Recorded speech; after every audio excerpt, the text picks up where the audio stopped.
For editors and ghostwriters, man, they're pretty terrified, not gonna lie. And how are they kind of looking in the future? And right now, I would say most of them are using AI to multiply the amount of deals they can do at a time. Tyler Wagner went from $80,000 in debt to helping over 4,000 authors become bestsellers, sharing how he turned authority into a scalable global business. It's growing their business currently with a knowing that in 3 to 5 years, maybe 2 years, that it might wipe out their entire business then, you know?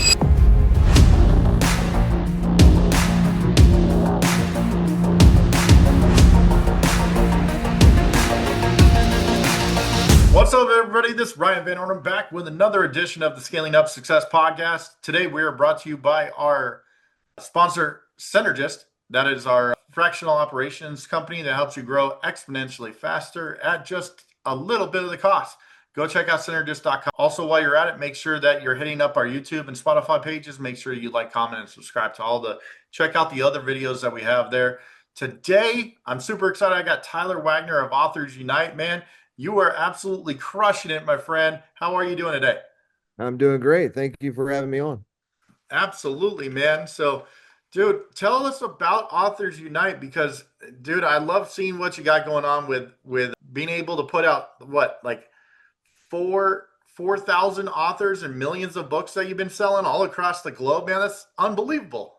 Yeah, no, I appreciate it. So, kind of long story short, or medium, I guess I would say, I started the company when I was like 19, 20 years old. What happened is I had read The 4 Hour Workweek by Tim Ferriss when I was in Yeah. college. And then literally within 2, 3 weeks later, I dropped out of college. That book, I don't remember exactly what it was, but after reading that book, I felt like pretty well equipped to start my own thing. So I decided to drop out. And then my idea was I wanted to be a public speaker. So I had been to many conferences and I realized most public speakers were authors or best-selling authors. And, at the time I was 19-year-old dropout, 80 grand in debt. So like I needed something to like put me in the realm of possibilities with the other competition. So I wrote a book. It ended up becoming a bestseller, did pretty well. And then I just got reached out to by hundreds of people on Facebook. And remember, this is like 15 years ago. So organically, when you post it on Facebook and stuff, people would actually, see your content without you having to like boost it or whatever. So yeah, I got hundreds of messages, people asking me how I did it, how did I write it, how did I publish it, how did I market it. And I just kind of realized then I was like, oh, there's something here. Like this is a business. And so I helped a few friends. I was able to replicate like the success I had for myself. And then, fast forward now 15 years, we've worked with 4,000 plus people, millions, tens of millions of books like combined sold for all of our clients. And I think what it really was is I figured out we offer everything from like start to finish, like ghostwriting, editing, publishing, etc. But the book marketing side is what I really honed in on. And in the industry, still to this day, there is just almost no competition on that side of the market. So I think that's what's allowed us to grow so much. Like we do the major bestseller lists like New York Times, USA Today, Wall Street Journal, and there's just very few book marketing companies in general. And the ones that do exist, they can't do most of the things we do. So, it's just like when you find a big market with no competition almost, it's normally a successful equation, I guess you could say. That's phenomenal. I love hearing that success, man. So one of the things and tell me if I'm off on this, but like I always kind of seen that like there's like a pyramid of three pieces to leverage whether you're wanting to become a speaker, wanting to become an author. You need like three pieces to really triangulate this. And it's like you need the book, you need to have the speaking engagements, whether it's like that you're doing them live or on podcasts, and then you also need the social media aspect to it as well.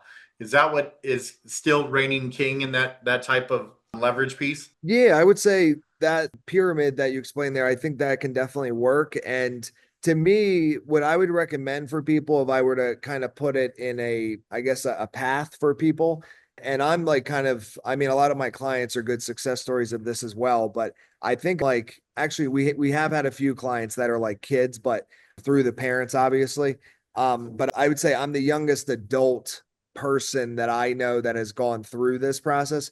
And the idea is you really want to do a book as early as possible because it opens so many doors. Like it just makes it almost is like turning your professional life not on like complete easy mode, but definitely easier mode than not having it.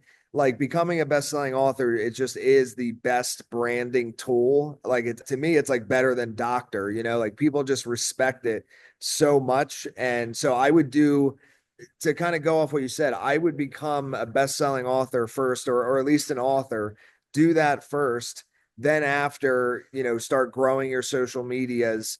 And then with those two things combined, everybody's going to want you to speak, assuming you're decent at speaking, because the way the conference that's going to hire you is going to view it is it's kind of like two prongs. They're going to look at you and be like, okay, they're a best-selling author or an author, so I can trust what they're going to say is legitimate. And then secondly, if you have a large audience online, they're going to view that as like, okay, if I let this person speak, they're going to promote my conference to their audience and that'll grow my business. So yeah, I would say with those two things, I mean, it kind of opens every door, literally. Now to say it's not, I do want to be clear. I don't think it's easy, like growing your social media to tens of thousands or hundreds of thousands of followers. It's not an easy thing to do.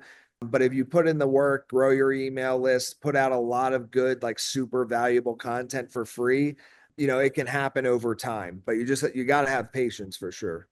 Absolutely. Consistency seems like what's winning out with the social media growth now. One of the other things that I've kind of seen is like when you're building out these connections and stuff, being able to really utilize them as like how can I open up that next door, right? Because there's so many opportunities like that come across that you wouldn't have just because of those things that come through. You're like, yeah, I have that best-selling author, and all of a sudden, boom, it's like I I get to travel to this place because they opened up that door. I never would have had that opportunity. Oh my God, absolutely. Same thing with podcasting in general. A cool story I was telling you before we started recording is I have my own show as well. And I don't know, are you familiar with Gary Vaynerchuk by Yeah, chance? yeah. So I got to fly out. I forget when this was. I think it was like 5 years ago, but I got to fly out to New York and go to his offices there and interview him in person. And this was just because I had interviewed this woman. And then after I interviewed her, she asked me who's like a dream guest. And I was like, Gary Vaynerchuk. And then she was like, okay, sounds good. Just was curious. Next day, she hits me up and she's like, hey, Gary's committed to come on your show. I reached out to him and she actually knew him. And Wow. so it becomes this thing where, but I was a best-selling author before. So like, would she have come on my show if I wasn't? Or, who knows, right? But I think it definitely helped. And then after just doing so many interviews, it kind of becomes this like numbers game. And then that opens up more and more potential opportunity. And then this random person, that I really didn't know much about. And then she's like friends with Gary Vee, so That's awesome, man. you just got to keep throwing, your fishing rod in the lake or whatever, I guess, as they say. Um, Absolutely. Hey, one so one of the things, it's like it always feels like it's never like sunshine and rainbows, even though like social media wants to portray it that way. It's like, what was like some of the stuff that maybe like it took you longer than you thought to like fix different bottlenecks that happen in your growth strategy? okay, well, so I'll answer this in a two-part way because I think there's a solution on the marketing side that I'd love for your audience to hear, but I'll speak to real first to answer your question. So for me, what took me the longest, and I think a lot of entrepreneurs like kind of have this, like they believe they're the only ones that can do the tasks that they do. And it is like, now I will say most I think get over that quicker than I did. It took me like 13 years to get over that. Okay, now I did have like I've had for probably 7, 8 years, like about a 20, 30 person team. So it wasn't, I didn't have a problem with like hiring and letting certain things go. but it was more like the tasks that were very specific to me. I just couldn't let them go for so long. And then eventually 2 years ago, I hired a full-time executive assistant out of New York. She's this amazing woman. And now she literally manages my entire life. And that, like, down to the text message, to the email, like everything filters through her before it gets to me. And that has literally bought me back, I mean, almost my entire week of time. Like I do calls 1 day a week. All 4 other days of the work week are completely wide open. So I, like, kind of without me knowing it, I subconsciously hired her to create my own 4 hour work week. Now Yeah. I work 4 hours a week, but I'm just saying technically she has allowed me to work that little if I desire to. And I would just say, I didn't realize how long it would take me to like jump that mental block and just allow myself that freedom, you know? So I put myself through a lot of unnecessary pain, I think. So if you're listening to this, just, realize it, and it's really not even that difficult. It's just a mental, it's like a limiting belief. You just have to sit down, like assess your week, and then every day for a couple weeks, just document everything you're doing, turn them into SOPs, then hire somebody and then they can do it. Now, will they be as good as you at everything in the first 6 months to 12? Like, no, but they'll probably be 80%, and that's fine. But you just have to like be willing to let go. And then the other thing I would say, just as like kind of, because I think this is kind of a different way to answer the question, a fast path on the marketing front and kind of a guaranteed path, as long as you have a good, solid product or service, is affiliate marketing. To me, it's like the most overlooked, and it's because I think everybody's so focused on like Facebook ads or like the new gadget with AI or something. And I'm not saying anything negative about those. Those work, obviously. But to me, a kind of like the best way to grow a business and grow social media is to do like a win-win relationship type of thing at scale. So, reach out to people that offer services that are complementary to yours, and you both can promo to each other's socials and lists. You both grow. And if you do that at like very high scale, dude, it's free. Like you can literally grow to hundreds of thousands of followers for free, get tons of clients for free, and there is no risk involved. So I just think when I talk to people, a lot of times they're like, yeah, I got a few affiliate partners, they're cool. And I'm like, well, what if you had 1,000? You know what I mean? Like and Right. just think it's overlooked. And that wasn't for me, that was something I honed in on early on, but I wanted to mention that because I think most businesses overlook it. And it's kind of a lesson that they learn later on. And they're like, dude, I could have been doing this all along. So either way, hopefully people, I'm sure everybody's heard of it. Affiliate marketing, everybody's heard of. It's just most people have 5 affiliates. And I'm Yeah. suggesting to get 5,000 is my suggestion. Right. So We have a partner agreement, affiliate agreement, and we've in our first year we have 200 affiliates. So like it's that's been amazing. when you have Awesome. referrals coming in every week, it's amazing what happens to your business because whether you're continuing to grow it yourself or you have you like your biggest cheerleaders out there and you're reaching out to their list and you're on their newsletters and their email chains, it makes your growth so much easier. Yeah, no, 100%. And even, because some people you'll connect with, maybe they don't have a list or whatever, even in just like doing these like potential collaboration calls or whatever and reaching out at scale and just like planting that seed in a lot of people's mind, dude, you will get, like you're saying, it's a daily thing if you build that database up big enough. And closing referrals is so much easier than closing 100%. a cold lead. It's like a layup in comparison. So that's awesome, dude. 200 in the first year is incredible. Absolutely. And kudos to what you're building there as well, man. So, well, what are you most proud about with your journey that you've been on? I would say, although now it feels kind of like a small thing, honestly, going back to what I mentioned earlier, like actually having the courage to drop out of college, because that was in the time that I did it, it felt like the biggest life decision ever. And I guess in a sense it kind of was, because if I didn't drop out, I probably wouldn't be talking to you right now. You know what I mean? Because I would have been like Yeah. wrapped up in schoolwork, and there was no way I could have like gotten my business to the level it is now if I had stayed the college path. So even though now when I think about it, I'm like, that really shouldn't have like been so big a deal. But when you're 19, it feels like, okay, if I drop, because the ego is just like so involved. You're like, if I drop out and I fail, I'm gonna have to come back to college and I'll be the old guy in the class. Like, and it's like, who the hell cares? But Right. I cared at the time. So I think I'm just most proud that even though I was in school, I took the time to learn from outside sources and found something that was a better fit for me. And I took the risk. I took the chance to take that path. I love that, man. Hey, one of the things that I see a lot is industries changed. I mean, like over the last 20 years, over the last 10 years, over the last since COVID, so many industries have been changing very quickly. So like how do you stay ahead of industry trends yourself for your business? Yeah, man, that's a great question. And in the book publishing industry, that is a big thing. I would say the reality is this, and I talk to a lot of editors and ghostwriters. We have a lot on our team.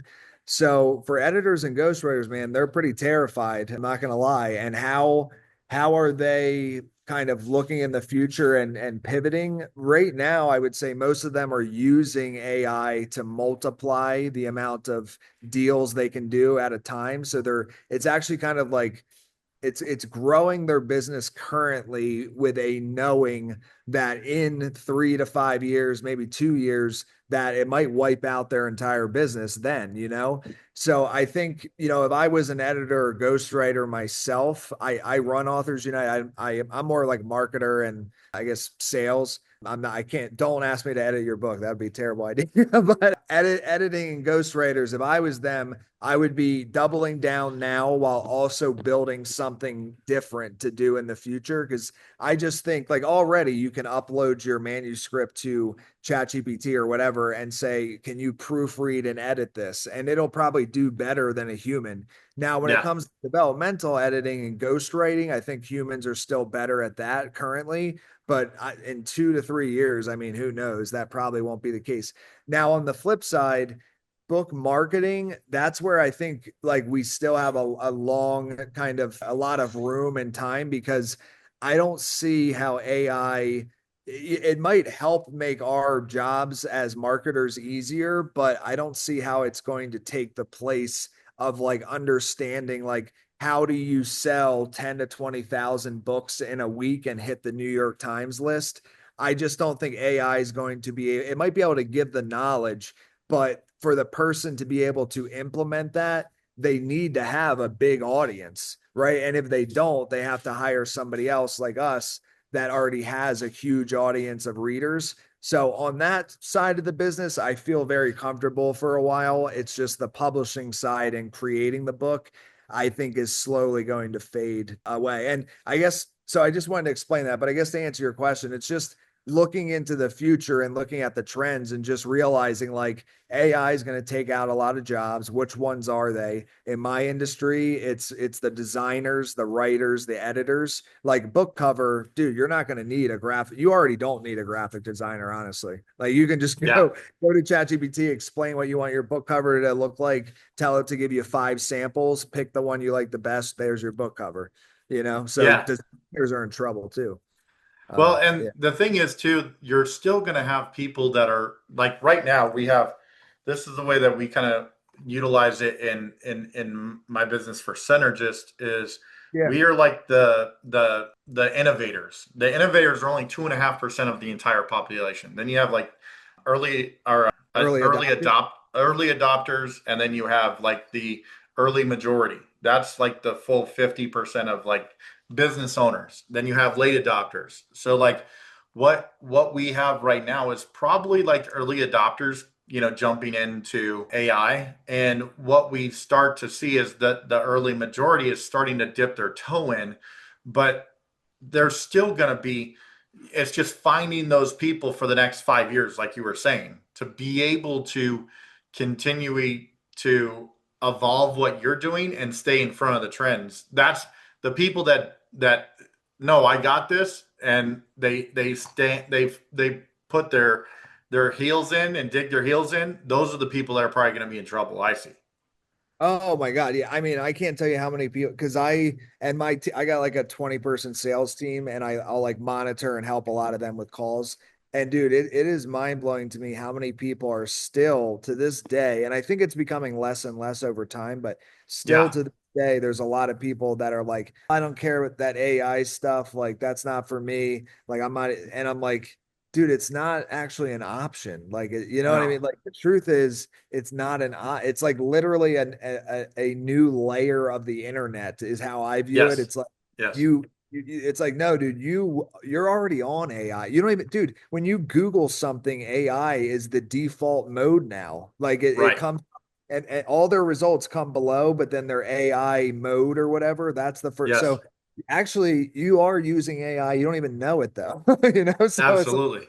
so I don't know, but I think it is more I for lack of a better term, the older crowd. And I get why, because they're just like, dude, I finally figured out how this other stuff works on like the internet or maybe SaaS or something. And now AI is like this whole next level.